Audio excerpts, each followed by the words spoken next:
Alright, Booyaka Show! Welcome back to the latest episode ng nakasulat sa t-shirt ng aking kasama na guilty tuloy ako, hindi ko mahanap yan sa gulo ng kabinete natin. Welcome back to Project Pilipinas. Kamusta, brother? Hello, okay naman. I'm good. Ganda naman. Ganda kasi dami Good lang. marites. Yes, ito, steady lang dito. So, hindi ako matagalan sa parking. Kaya tuloy na show na kaagad. Sige, sige bro. Bago natin pag-usapan ang First Lady, mga katuning talk, dati Tony Talk, ngayon Toning Talk, di ba? Ayan, medyo nag-upgrade tayo from Tony Talks to Toning Talks. And bago natin pag-usapan, of course, itong mga implications for the opposition. I mean, ang daming pag-usapan, no? Dun sa mga susunod na episodes, pag-usapan natin the Senate.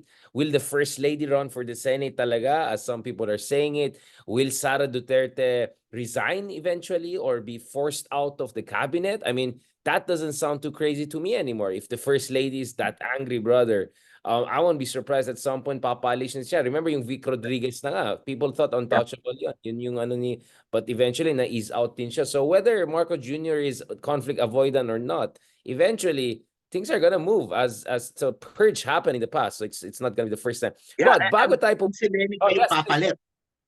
Kung si Lenny ba yung papalit? Kasi ang daming usap-usap, ang daming chatter online about that. So, mamaya pag-usapan natin. I think speaking of chat, if I'm not mistaken, nag-trending yung pangalan ni Lenny kagabi. Sabi ko, Lenny, ano kaya nangyari? Di ba, sabi ko, di ba nagta-travel niyan? Baka nasa Toscan yan or something. Yung pala, pinupush ng ibang tao na siya na lang mag-Secretary of Education. I mean, I know it's half Yes, joke, if not full joke, or meme yun, but I think definitely Lenny will do a far better job. Just by the sheer, I agree. let's be honest. Of course, I don't think she's necessarily the best person for the Department of Education. You really need someone with a PhD in education or someone with background in education, like sila brother Armin and people who oversaw in K-12 transition. But definitely Lenny will do far better in the Department of Education than si No Comment. All right, si No Comment ng No Comment, tuloy kulelat na naman ng Pilipinas sa education. At kung gusto nila magpalusot, yung 6 years before Sara Duterte administration na in charge of DepEd. So, ewan ko na kung anong excuse nila. But bago tayo pumunta sa politika, dito naman tayo sa aspeto ng high culture, brother. High culture. Okay. Eto na, may bardagulan din pala sa Itbulaga. Can you tell us, give us a Mama OG update? What's going on, brother? Um, yung pinaka-punot dulo dun sa latest na issue na naman between It's Showtime and Eat Bulaga. Kasi last week, nagsimulang lumabas yung mga news na nalulugi daw yung Eat Bulaga. Okay? Nalulugi daw. Sobrang baba daw nung kita, natatalo parati sa ratings, at baka daw magsara na. Ang daming nagsilabasan ng ganun. Meron mga maliit na pages hanggang kinover ng mga mas malaking pages hanggang nakaabot sa kay Mama OG Diaz sa kanyang vlog na nireport niya pero patanong, o totoo ba na nalulugi ang Eat Bulaga? O wag naman sanang nalulugi ang Eat Bulaga. Pero kung totoo man yan na nalulugi yung Eat Bulaga, so puro patanong So ganun eh. Pero Para style natin, di umano. Hindi ko di sinasabi umano, na. oo. Para safe sa cyber libel, di ba? Pero pero ah, nung isang araw, parang siguro napuno na itong sila Tito Soto, ay kinall out nila on air. Na sabi nila na hindi totoo yan. Kumbaga, we are willing to show yung aming financial records na hindi nalulugi ang Itbulaga. At nakita ko kahapon, pwede kong ibalita din mamaya. Yung Itbulaga hindi nalulugi at Balita maayos mo na maayos ngayon. naman yung Balita mo na. kanilang financials. Sorry. Balita mo na ngayon. Kailangan natin O malaman. sige, hindi, sige, balita ko na ngayon. Okay. So last year, 2023, 500 million generated sales. Okay? Which is malayo kung ikukumpara mo doon sa Aldab days na talagang bilyon yung kanilang ano. Pero 500 million yung kanilang kinita, siguro mga 45% doon is TV commercials, 45% is yung mga sa loob ng show, yung sa loob ng programa mismo, yung babanggitin nila dun sa mismong loob ng segment, and around 10% is from online sales, which is YouTube and all that. So maliit pa rin yung online. Hindi talaga kayang sustain. Tapos yung kanilang expenses was around 400 million kasi they had to buy everything eh. When they moved from GMA to TV5, From scratch kasi capital from investment. scratch, mga lights, yung mga cameras and all that, so they had to buy lahat. So umabot ng 400 million plus yung mga salaries nila yon kasama na doon. So ang net profit, ang gross profit nila before taxes was around mga just below 100 million. Okay, so yun ang 2023 nila, which is yun yung report nila sa BIR at yun yung kanilang isasubmit ngayong submitan ng taxes. So it shows na fake news yung lumalabas na nalulugi. Okay, so hindi nalulugi, yung the show is healthy naman pagdating sa finances. Tapos syempre ang look forward mo diyan is the upcoming election season na doon humahataw yung television naman kapag yung mga parang ganyan na midterm elections, lahat ng mga advertisement. So yun ang inaasahan ng Itbulaga moving forward para mataas yun. But definitely, the landscape has changed dahil sobrang hirap na sa national TV. Nagkaroon ng issue kasi si Joey De Leon humirit. Kasi sinabi nila, huwag kayo nagpapaniwala doon sa mga pages na yan o sa mga channel na yan na nagkakalat ng fake news. Alam nyo na, di ba? Ang sabi ni Joey, bago kayo magganyan, umabot muna kayo ng 15 years. Pagkatapos, tsaka ako luluhod sa inyo. 15 years, 20 years, 30 years. So, ganun yung sinabi ni Joey na napagkamalan ng iba na he was referring to its showtime. Patama sa show. Yeah, yun lang may Patama sa its showtime. Yun din yung naisip mo, di ba? The thing is, its showtime is 14 years na. so sinasabi ng iba, 1 year na lang. Next year, luluhod na si Joey sa showtime. So, kinlarify niya with a video kanina sa Instagram saying that he wasn't referring to It's Showtime dahil wala namang nagkakalat ng fake news mula sa mga taga It's Showtime. Akala ko sabi niya, let me clarify, hindi 15 years, 50 years po. ang exact words niya, 15 years na lang kasi baka daw 50 years, baka daw bumiyahin na siya o baka wala na daw siya. Parang ganun yung kanyang sinabi nung isang araw. Pero he wasn't referring to It's Showtime. Ang pinupunto niya, yung mga online na shows, yung mga online na channels, try niyong umabot ng 15 years. O baka ako mabilib sa inyo. Parang he was saying na hindi kayo aabot ng 15 years dahil puro fake news yung mga ginagawa nyo. Tapos sinabi niya na dalawa na lang nga kami ng It's Showtime, huwag nyo kaming pagsabungin. Okay, so yun yung exact words niya na kaibigan niya yung mga nasa It's Showtime at umaga pareho, they have respect for each other. So kinarify naman niya at naayos naman kaagad. Healthy competition ang sinasabi niya. We can have actually healthy competition here. Yes. Kasi dalawa na lang nga eh. Dalawa na lang, maganda na merong alternative yung tao to watch. And napakahirap ng television industry sa ngayon, napakahirap kumita, napakahirap magdepende lang sa mga TV commercials. Kasi isipin mo kung magdepend lang sila sa TV commercials, wala sila ng mga inclusion sa loob ng show. Kulang, 'di ba? Hindi it won't be enough to dun sa offset lahat ng mga show. So yun ang challenge talaga for television, not just Itbulaga pero lahat ng mga television stations at mga shows moving forward. How to remain profitable when yung advertisements ay napupunta marami sa online. Yun nga and I think that's where unfair yung challenge ni Joy De Leon in the sense that they were there at the heyday golden era of television, right? So I'm sure, I'm not saying easy yung ginawa nila. I'm sure all kudos to them for keeping it for 10, 20, 30, 40 years. But they were there during the heyday of of television. So sustainable yung ganyang business model. Ngayon, ang hirap kasi kalaban mo. I mean, I'm sure kalaban ng Showtime yung sariling mga yung mga YouTube channels nila Vice Ganda. I mean, you have a ridiculous situation whereby each superstar have their own shows, right? In their own rights that is stealing the eyeballs. Yeah. Isa case naman ng Itbulaga. Syempre mahirap din talaga yung umabot ng 40 years, 45 years. Kasi even those nung time naman ng golden era and syempre if hindi ka makasabay sa ratings, if hindi ka makasabay dun sa kabilang show, napapalitan ka. Kaya nakaraming palit yung mga usual yung katapat nila 'di ba nung dati MTV, tas naging Wawawin, tas naging ang daming mga iba-ibang mga shows na Pero yun nga, iba na talaga yung challenges ngayong panahon pagdating sa mga TV shows. So, yun ang kailangang harapin ng Itbulaga. Going to their 45 years na sila sa July eh. So, ang goal nila is makaabot ng 50 years. At ang main problem of course ng Itbulaga is when the time comes na magre-retiro na yung tatlo.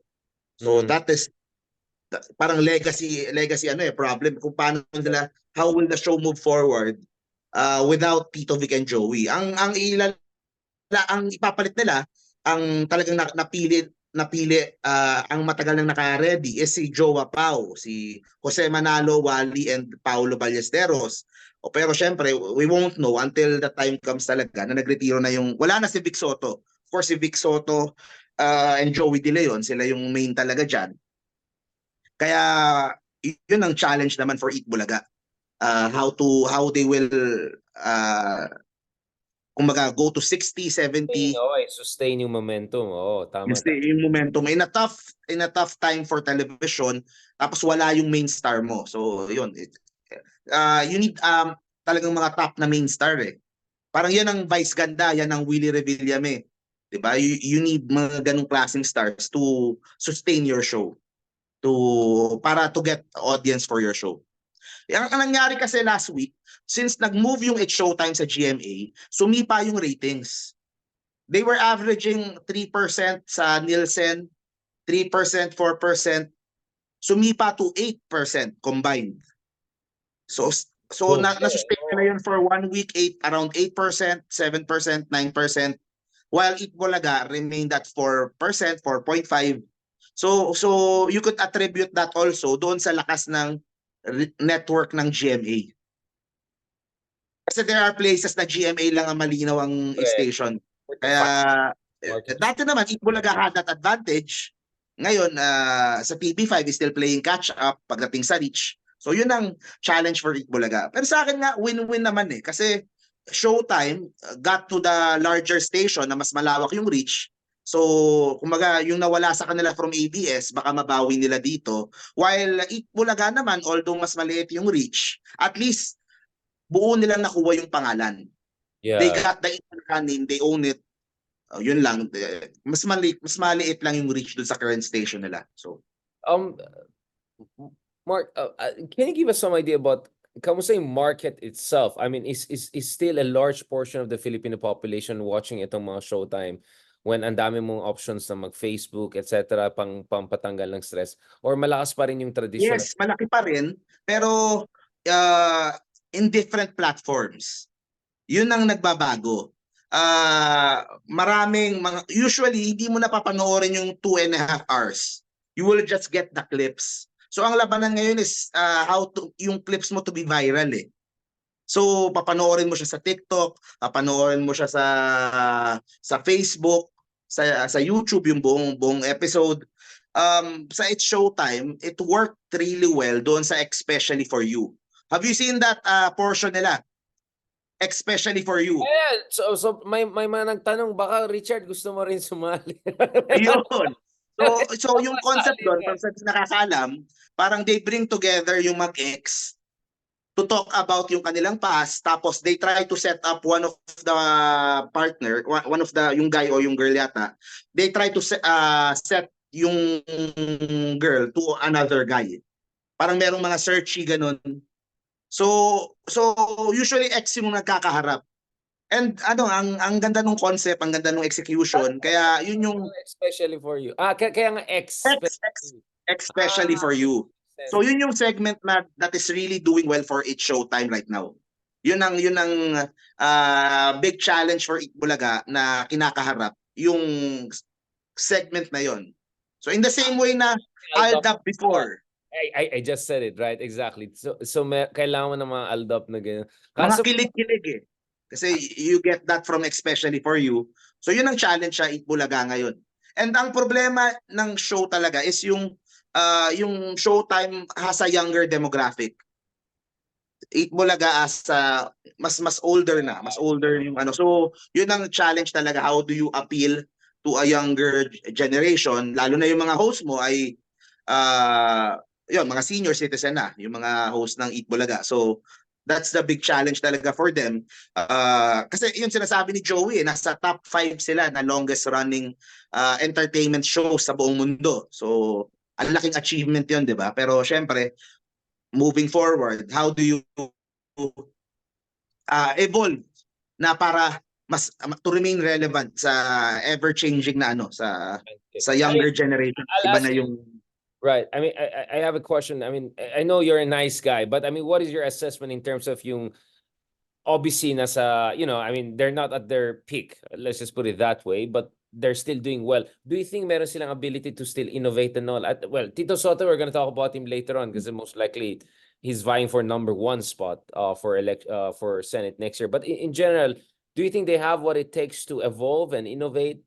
Considering kalaban mo Vice Ganda, kalaban mo, you know, a more Gen Z online yes. media. Pero keep in mind na for the past year, simula nung naglipatan to TV5 and ano, Eat Bulaga remained #1 eh.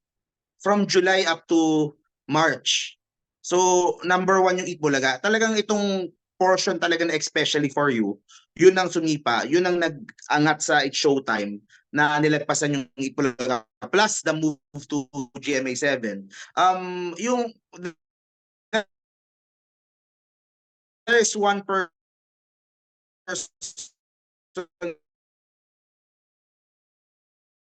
sa Eat Bulaga, si Ma'am Jenny Ferre, dub. Naman na ano, na kaya nila mag-evolve and mahanap yung ano. Pero it's ano, mahirap talaga katapat si Vice Ganda kasi ibang klaseng talent din talaga si Vice Ganda. And in terms of sa pagpapatawa, pagiging sa witty, sa ano, so generational talent din eh. In the same way na yung Tito Vic and Joey, 'di ba? Sa panahon nila, ganun din. So it's always going to be a challenge. Pero ang main ano nila is yung sa younger generation talaga. Kasi definitely meron silang sariling audience eh, yung Eat Bulaga eh, na loyal sa kanila. Pero yun nga, that loyal core audience is syempre growing older every year. So how do you appeal sa Gen Z? They got Atasha Mulak, they started to get Andres, yung twin brother ni ano, ni Atasha Mulak. So mga ganon, mga bagong love team. So The whole I'm confident kaya nila yan, pero it's going to be challenging. Well, the especially for you thing, it shows that, you know, it's also about the innovation game, right? So they steal the thunder a bit. It used to be the whole Aldab thing, but yeah, so that means they have to innovate and move it up. I mean, I don't know about your experience. My experience of the Eat Bulaga was when I was studying high school sa Baguio. During break time, lunch time, baba ako. Bundok kasi, di ba? Akyat kami sa eskwela, baba ako sa bundok. Uwi sa bahay, kakain, and that's the time I'm seeing Lola and everyone watching It Bulaga, and then I'll go up again. So ganun na-sear sa memory ko yung Showtime.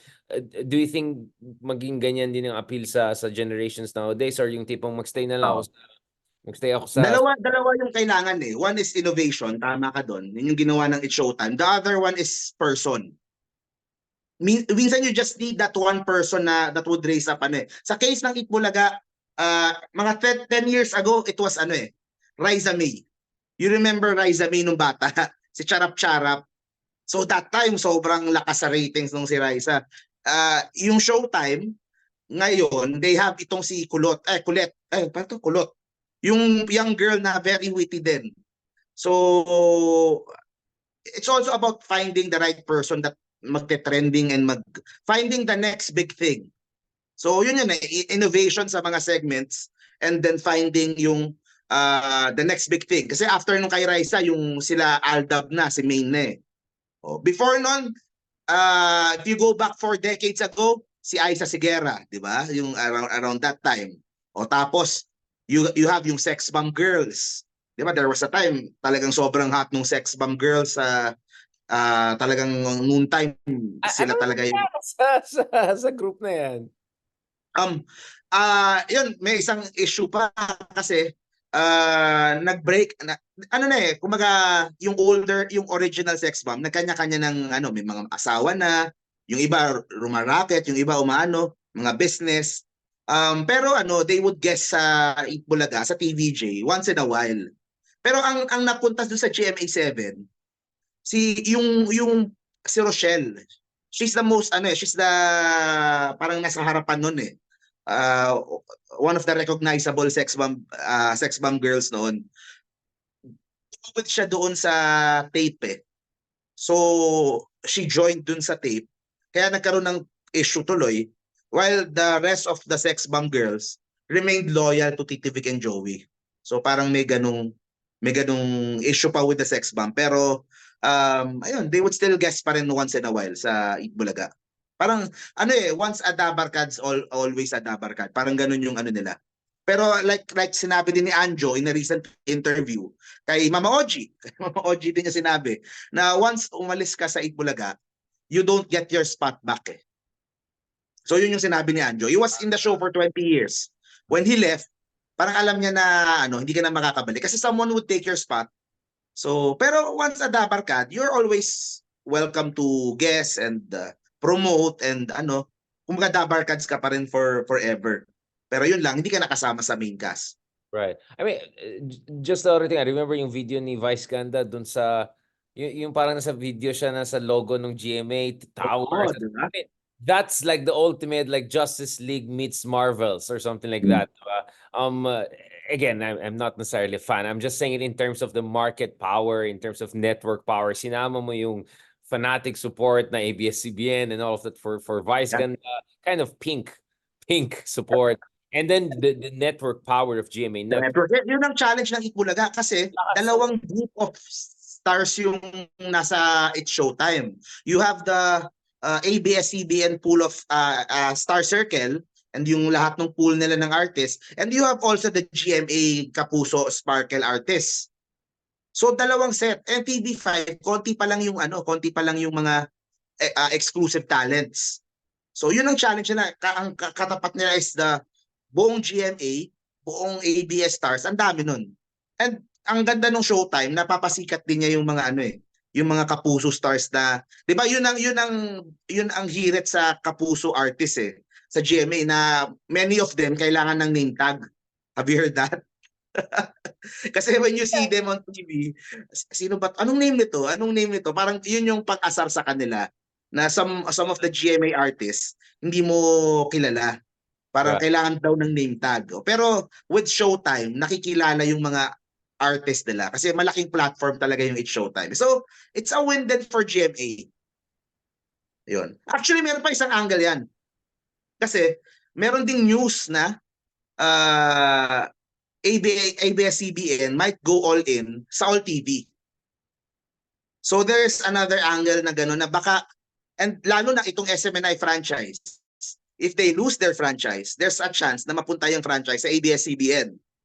So baka itong mga partnerships na to, Exactly. Oh yeah, may angle na yan. Oh. yeah, baka itong partnerships na to, baka panandalian lang. Baka eventually ABS-CBN will come back another kumbaga sariling station ulit and ayun. So medyo gamitan lang ngayon or damay-damay lang yan. Yeah. Oh. Survival din kasi ABS-CBN, as powerful as they are, they're still losing a lot of money eh. Billions pa rin yung losses nila. At marami pa rin silang mga utang na sa mga malalaking bangko. Ni-report yan nung isang araw eh. So they're still trying to restructure their debt. So malaking challenge pa rin for ABS simula nung mawala yung franchise nila. As strong as they are now, right? They are shifting to content provider. They give to Netflix, Amazon. They're still having a hard time to turning up a profit dahil sa laki ng operational expense nila. Right. Thank you very much, Mark Gambo. I think that was a very long intermission number. Wala pa yung guest natin na sa kabilang channel pa. Pero let's do this. Anyways, we have been doing this without them. Dapat alam naman ng isang guest sana na medyo naghihintay kami ng matagal dito. Okay, anyway, thank you so much for that. Gusto Thank natin you. Sabi nga ni Joy De Leon, healthy competition tayo. So let's just stick to healthy competition here. Umabot muna ng Oo. 15 Yan din. Puro tayo mga bagong vloggers lang. Okay? Um, Pasensya na, mga ano yan, birth pains ng mga bagong vloggers. On that note, thank you very much, Mark, and talk to you in the next episode. Thank you.